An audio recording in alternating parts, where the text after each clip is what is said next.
अगर देना हो तो लिखित के अंदर दो आप, क्योंकि बिना लिखित के तो हम कैसे माने। आपने कह दिया आज कि साहब आज से हड़ताल बंद है, ये कानून लागू नहीं हो रहा, क्योंकि आप तो 10 दिन बाद में जयपुर भी आ रहे हो, तो आपका काम निकल जाएगा। 10 दिन बाद में हमने कह दिया कि साहब कि हम तो ये कानून चालू रहेगा।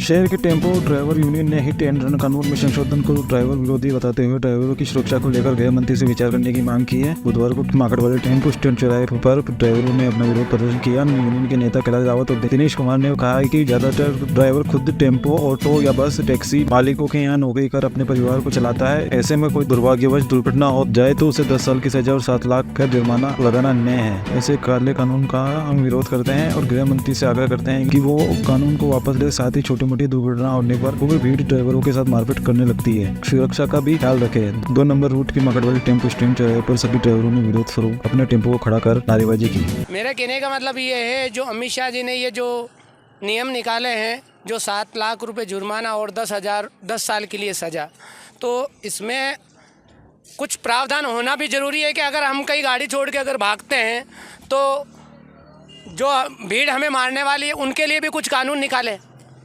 और हम 10,000 रुपये हमारी कुल तनख्वाह है, सुबह से शाम तक हम गाड़ी चलाते हैं, 10,000 रुपये तनख्वाह है। उस 10,000 में हम अपने बाल बच्चे पालें, उनकी पढ़ाई करें या उनकी किसी अच्छे एजुकेशन के लिए पैसा लगाएं, तो हम कहाँ से लगाएं? 10,000 के अंदर हमें 7 लाख रुपए जुर्माना। हम किसी को एक चींटी भी होती है तो हमें अपनी मर्जी से मारते नहीं हैं, किसी को भी उसको भी बचाने की कोशिश करती हैं। अचानक में कोई बंदा आके अगर गिर जाता है और ये घटना हमसे हो जाती है तो उसके पीछे अगर 7 लाख रुपए जुर्माना और 10 साल की सज़ा अगर हमको हो जाती है तो पीछे हमारे जो परिवार है, हमारे घर में 6 जने खाने वाले हैं, उनका पालन पोषण की कौन जिम्मेदारी लेगा? उनके परवरिश के बारे में कौन जिम्मेदारी लेगा? तो हमारे कहने का मतलब यही है, जो ये काला कानून जो निकाला है अमित शाह जी ने, उसमें कुछ संशोधन करे और जो अगली भीड़ हमें उग्र होकर जो हमें मारने वाले उनके लिए भी कानून निकाले। और जो मोटर मालिक है, जैसे जिन बहुत सारे जो मोटर मालिक है उनके घर की गाड़ियां हैं, वो तो अपनी गाड़ियां छुड़वा लेंगे, फिर हमारे पीछे बाल बच्चों का क्या होगा? अगर फिर हम भी अगर इतना होगा तो हमारे तनख्वाह भी 50,000 करो, तो भाई 50,000 तनख्वाह होगी तो हम 7 लाख रुपए उनको भरने की भी क्षमता रखेंगे।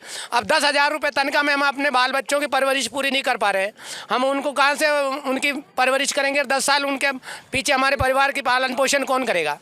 मेरा कहने का मतलब यही है कि मैं अमित शाह जी से, केंद्र सरकार से और जो अपने हाल ही में जो मुख्यमंत्री साहब हैं उनसे हम कि यही हाथ जोड़ के विनती करना चाहता हूं कि भाई ये जो काला कानून निकाला है इसको जो अभी जो पहले से जो चल रहा है उसी तरह सुचारू रूप से चलने दें। क्योंकि अभी अगर हमारे साथ में कोई दुर्घटना हो जाती है तो मोटर मालिक पहले ड्राइवर की जमानत होती है, उसके बाद में उनकी गाड़ी छूटती है, फिर ये ड्राइवर सेठ लोग अपनी गाड़ी छुड़वा लेंगे और पीछे हमारे बच्चों का पालन पोषण की कोई जिम्मेदारी वो नहीं उठाते हैं।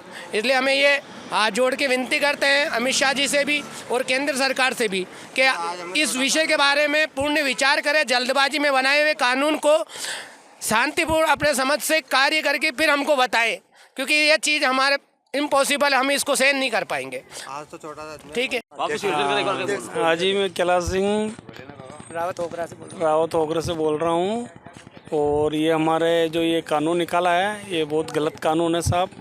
और हम यही कहना चाहते हैं कि जो ड्राइवर लोग हैं सुबह से लेकर शाम तक 12-13 घंटा गाड़ी पे चलाते हैं और उसके अंदर भी मतलब इनको ये सा घटना हो जाती है, कर जाती है, तो उसके अंदर तो ये गलत है साहब ये कानून। इसलिए हाँ, ये 7 लाख रुपए तो कहाँ से दे पाएंगे? ये शाम को दोस्त हमारे पास होता है, हम ड्राइवरी थोड़ी ना करते हैं। वो तो यही है, इसलिए हमारा यही है बोलना।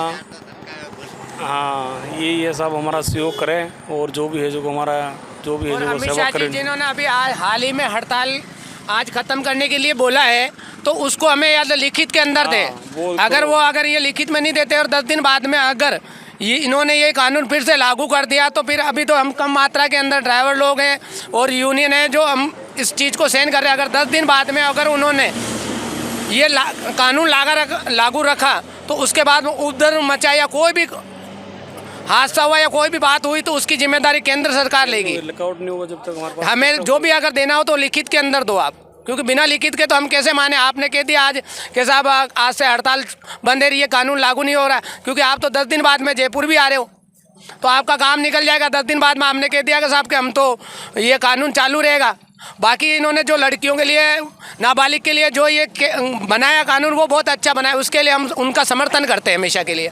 पर ये जो ड्राइवरों के लिए जो कानून निकाला है, उसके लिए हम अमित शाह जी से कहेंगे कि दूसरी बार पूर्ण रूप से इस पर गौर करें और हमारे परिवार, हमारे बच्चों के बारे में सोचकर फिर कानून निकालें।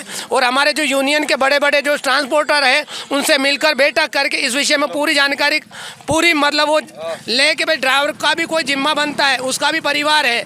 जैसे किसान, फौजी और ड्राइवर, ये देश की एक बड़ी नींव है। इसके विषय के अंदर सोचे, लॉकडाउन के अंदर जब लोग बाग सब अपने अपने घरों में बैठे थे, उस टाइम हम ऑक्सीजन पहुंचा रहे थे, दवाइयाँ पहुंचा रहे थे। उस टाइम में भी अमित शाह जी को ये चीज़ भी तो देखनी चाहिए ना कि इन्होंने अपनी जान जोखिम में डालकर इस देश का कार्य करा और अपने इतने लोगों को जान बचाए, सब्जी फ्रूट हर चीज़ की हमने उपलब्ध कराई। हमारी जान पे खेल के हमको कोविड हो जाता तो आज हम मर जाते, तो कल हमारे परिवार का कौन देख रेख करते।